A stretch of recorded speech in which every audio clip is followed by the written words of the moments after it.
شیخ عباس قمی رحمت اللہ علیہ کیا عظیم ہستی ہیں. کہتے ہیں کہ آپ کا آخری وقت ہے، آپ بستر بیماری پہ ہیں اور حرم امیر المومنین کے پاس آپ کا گھر ہے. یہ جس سے میں نے واقعہ سنا ہے میں وہ بھی بیان کر رہا ہوں. اسی مناسبت سے ایک اور واقعہ ہے وہ بھی بیان کرتا ہوں لیکن انتہائی مختصر. شیخ عباس قمی کیا دیکھتے ہیں کہ سب لوگ زری کی زیارت کے لیے حرم میں داخل ہو رہے ہیں.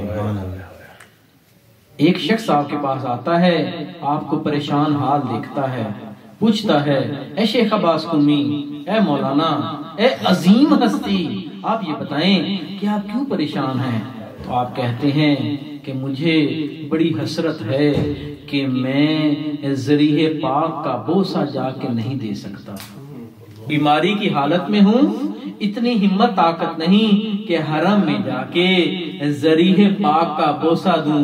عجب نہیں، وہ بندہ بھی کیا عارف تھا. اس نے کہا اے شیخ عباس قمی، کیا یہ فضیلت آپ کے لیے کم ہے کہ جو شخص بھی حرم میں داخل ہو رہا ہے اس کے ہاتھ میں آپ کی کتاب مفاتیح الجنان ہے.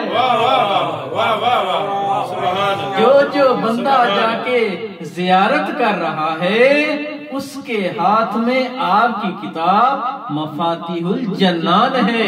گویا اس طرح کیوں نہ کہوں کہ جو بندہ بھی جا کے زیارت کر رہا ہے، جہاں وہ اپنی طرف سے زیارت کر رہا ہے آپ کی طرف سے بھی زیارت کر رہا ہے،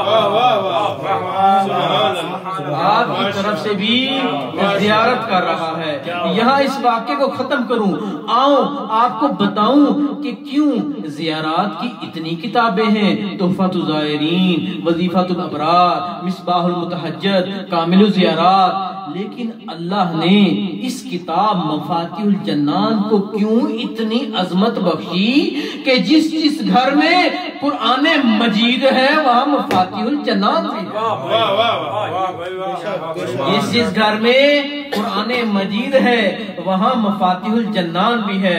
میں اپنی بات کو سمیٹوں اور آپ سے گزارش کروں، ہمارے عزادار، ہمارے ماتمی، ہمارے مومنین، ہمارے شیعہ، بلکہ ہمارے مسلمان، میں ان سے یہ گزارش کروں گا کہ جب بھی اپنی بیٹی کی شادی کریں، جہاں پہ اپنی بیٹی کو لاکھوں کا، کروڑوں کا جہیز دیں، وہاں کوشش کریں یہ چند کتابیں بھی اپنی بیٹی کو جہیز میں دیں.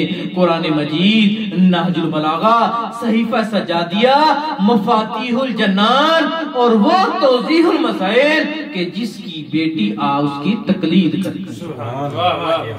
ہر والدین کو چاہیے کہ اپنی بیٹی کو جہیز میں درج ذیل کتابیں بھی تحفہ میں دے. میں بتانا چاہ رہا تھا کہ جہاں تک میرا ناقص علم پہنچا ہے کہ کیوں اللہ تعالیٰ نے زیارات کی کتابوں میں سے کتنی کتابیں ہیں. بحار الانوار میں زیارتیں موجود ہیں، مصباح المتحجد زیارات کی کتاب ہے، کامل الزیارات، وظیفۃ الابرار، نماز ہر جگہ زیارات موجود ہیں.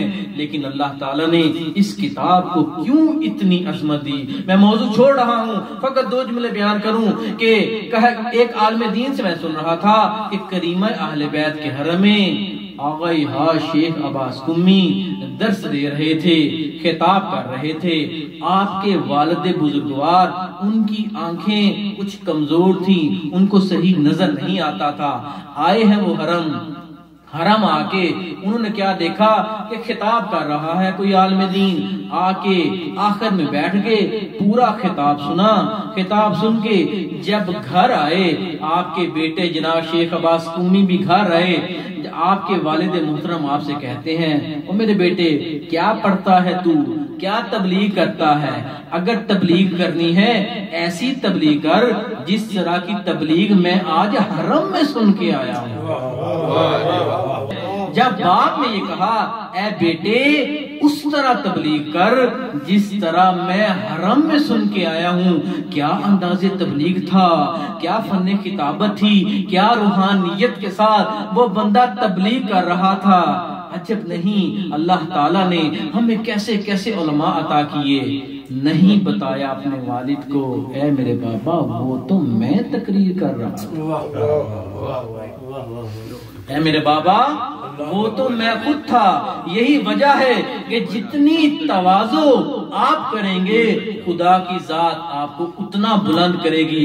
اور اسی کا سبب جب جناب شیخ عباس قمی سے پوچھا گیا، اے شیخ کیا بات ہے، دوسری کتابیں بھی موجود ہیں، دوسرے علماء کی کتابیں بھی موجود ہیں، آپ کی اور کتابیں بھی ہیں، اللہ تعالیٰ نے آپ کی اس کتاب کو اتنا رتبہ کیوں عطا فرمایا ہے؟ تو سنیں گے شیخ عباس قمی کی زبانی، وہ فرماتے تھے کیونکہ میں نے یہ کتاب جناب سیدہ کی خوشنودی کی خاطر لکھی تھی۔ یہ کتاب جناب سیدہ صلوات